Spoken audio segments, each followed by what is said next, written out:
things that we could provide the Syrian National Army, support of the Syrian National Council, and there are ways to get weapons into Syria.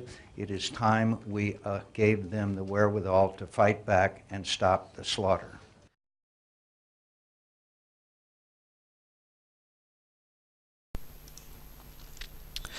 Alright, we are moving on to the next step now. We have protests in Syria. We have armed protesters. There's a crackdown by the regime. Now it is time to fund them and provide them with arms and ammunition. So what are we exactly doing here again? Are we protecting people? Are we facilitating any democratic transfer? Or are we just working to get more people killed there? Let's take a look at it from a few angles. Our Senator John McCain wants to supply them with weapons. He wants to put guns in the hands of ordinary, simple people who have never been in any kind of military training, who have absolutely no idea of how to use weapons. And we want to send these simple people to face the onslaught of highly trained military personnel of the army, who have the best weapons possible, who have been trained in all kinds of military operations, who are coming down on these small groups with their tanks and massive force. We want ordinary, simple people to face that. That's the right thing to do, is it? Firstly, tell me why every ruler from the Middle East that does not give business to American companies is a dictator and tyrant. Your companies did not get business from Iraq. That ruler was a dictator and tyrant. No business from Libya. Dictator and tyrant. Syria. Dictator and tyrant. Iran. Dictator and tyrant. So what's with regime change in the countries from where your companies don't get business?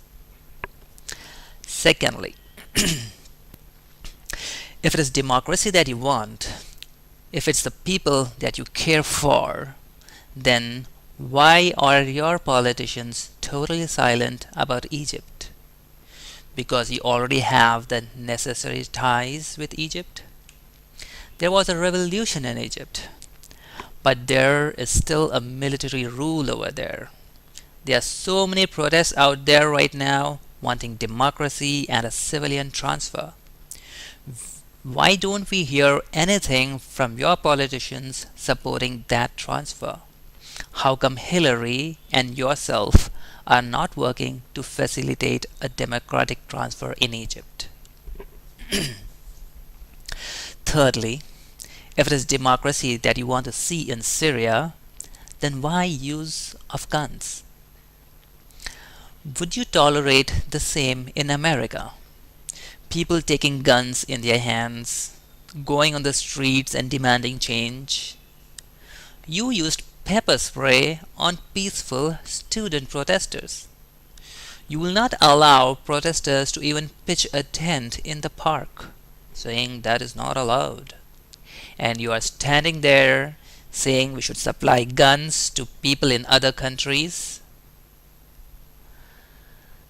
Fourthly, if you want reform, then you need to drop the guns and start dialogue. Your excuse is the crackdown on the people, the regime is killing people. Dude, what would you do in America if there are heavily armed outlaws on the street who are not dropping the weapons, who are not stopping the violence, who are not initiating dialogue? In the safety of the entire city, wouldn't the priority of the government be to disarm outlaws? And if they need something, they need to follow the democratic process. Wouldn't you do the same thing in America, or would you say, alright, let's supply the guns to the other side and let's see who wins? Isn't that exactly what you're encouraging in Syria? A path of more killing, a path of more deaths, a path of destruction. Priority number one in Syria should be to disarm people and initiate dialogue. We should stop working for companies so that we get regime change and our companies get hefty contracts. The same thing happened in Iraq and Libya. Tens of thousands of people lost their lives. There was no good for the people of any country in those operations. The only nice thing that happened was a few companies got hefty contracts. Senator John McCain, who are you campaigning for? The people or your companies?